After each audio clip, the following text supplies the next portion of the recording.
자, 선생님과 도전하는 한국사업 22번째 시간으로 오늘은 6-1단원 대한민국 정부 수립과 6.25 전쟁에 대해서 알아보도록 하겠습니다. 먼저 8.15 광복과 대한민국 임시정부 수립에 대한 내용을 정리해 보도록 하겠습니다. 자, 광복과 군정 실시부터 먼저 말씀을 드릴게요. 먼저 8.15 광복인데요. 미국의 원자폭탄 투하와 소련군의 참전으로 일본이 무조건 항복을 하게 됩니다. 결국 우리 민족은 그토록 원하던 광복을 1945년 8월 15일 맞이하게 됩니다. 자, 우리 민족의 광복은 우리 민족이 국내외에서 꾸준히 독립운동을 벌이고 또 연합군이 전쟁에서 승리한 결과였습니다. 자, 광복을 맞이하게 되자 새로운 정부 수립을 위한 노력이 실시가 되는데요.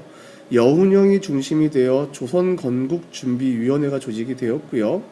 김구와 이승만 등의 민족 지도자들이 해외에서 귀국해서 새로운 정부를 수립하는 일에 참여했습니다. 하지만 북위 38도 선을 기준으로 남쪽은 미군, 북쪽은 소련군이 통치하는 군정이 실시되게 됩니다. 자, 이렇게 군정을 통해서 남과 북으로 나뉘는 분단이 발생하게 되자 이런 분단을 막기 위한 노력을 실시하는데요. 결국은 남한만의 총선거가 실시되게 되는데 그 과정을 한번 보도록 하겠습니다. 모스크바 3국 외상회의라고 하는데 줄여서 모스크바 3상회의라고 부르기도 하거든요.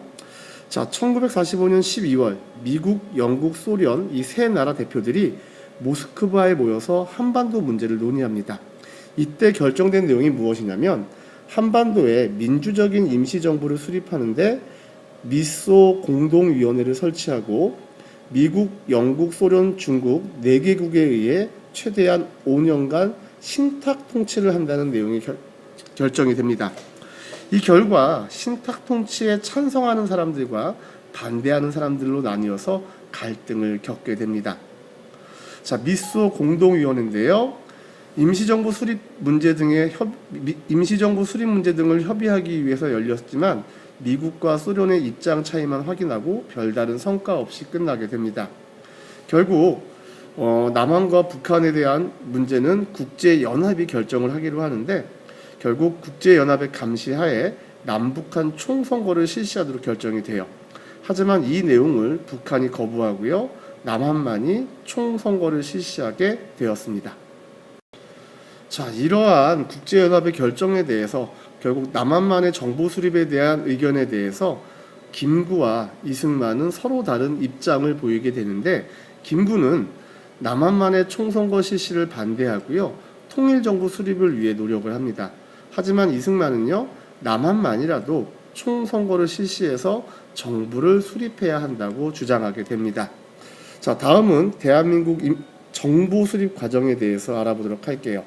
자, 결국 남한만의 정부 수립이 결정이 되었고 1948년 5월 10일 총선거가 실시가 됩니다. 민주적인 절차에 따라서 재헌 국회의원을 선출하는 최초의 총선거가 실시가 되는데 재헌 국회의원은 무엇이냐면요. 우리나라의 헌법을 만드는 초대 국회의원들을 뽑는 선거였습니다.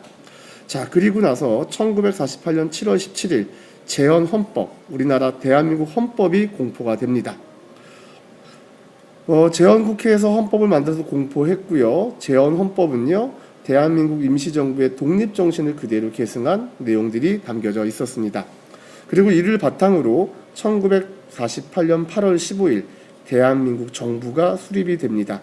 이때 이승만 대통령이 대한민국 정부 수립을 국내에 선포하면서 초대 대통령으로 취임하게 되죠.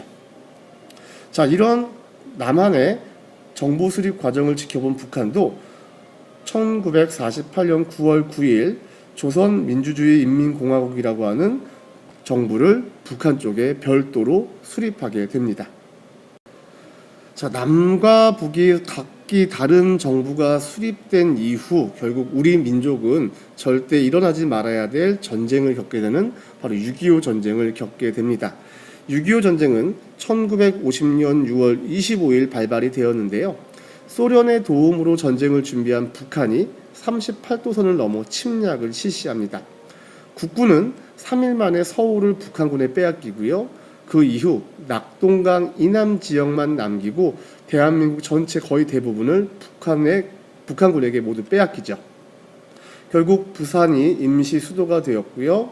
천막총과 천막학교 등이 생겨나게 됩니다.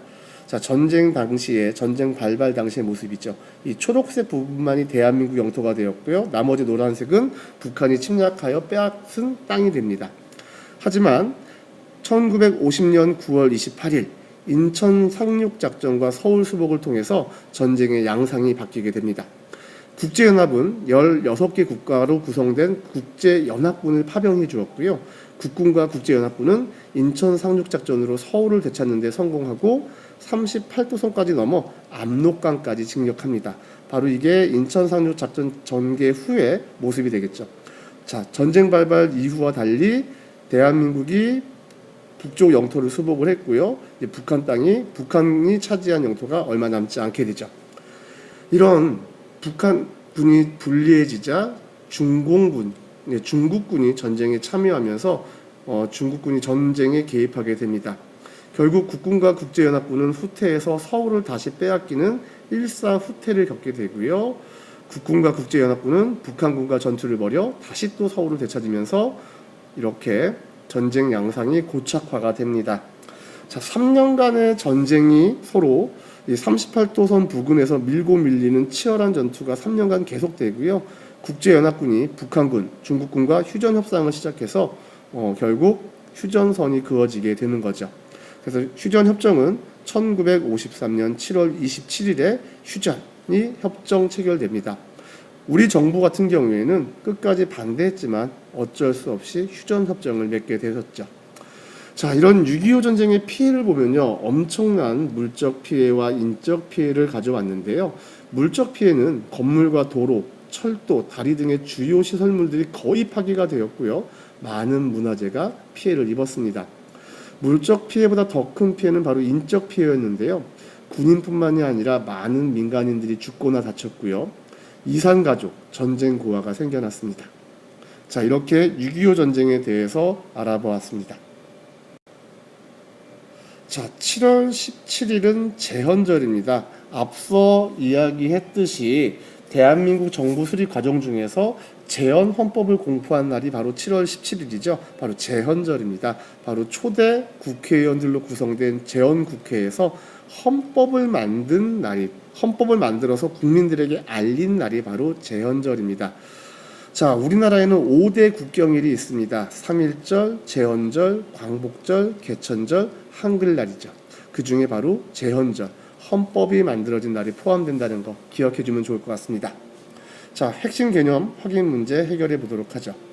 모스크바 3상 회의에서 미국, 영국, 중국, 소련에 의해서 최대 5년간 남한과 북한에 이것을 실시하기로 결정되었습니다. 남한 쪽에는 미국과 영국이, 북한 쪽에는 중국과 소련이 대신 통치하겠다. 바로 신탁 통치 되겠습니다. 자, 이 신탁 통치로 큰 갈등을 겪게 되죠. 자, 이 총선거에서 우리나라 초대 국회의원을 선출했는데요. 이 국회의원들이 바로 헌법을 만드는 제헌 국회의원들이었습니다. 바로 5월 10일 실시한 50 총선거입니다. 다음 6.25 전쟁에 대해서 잠깐 이야기해 볼게요. 6.25 전쟁 당시 이 상륙 작전으로 전쟁의 양상이 바뀌게 되었죠. 바로 여러분들 많이 알고 있는 인천 상륙 작전이 되겠습니다. 자, 이렇게 대한민국 정부 수립과 6.25 전쟁에 대해서 간략하게 공부해 보았습니다. 모두 수고하셨습니다.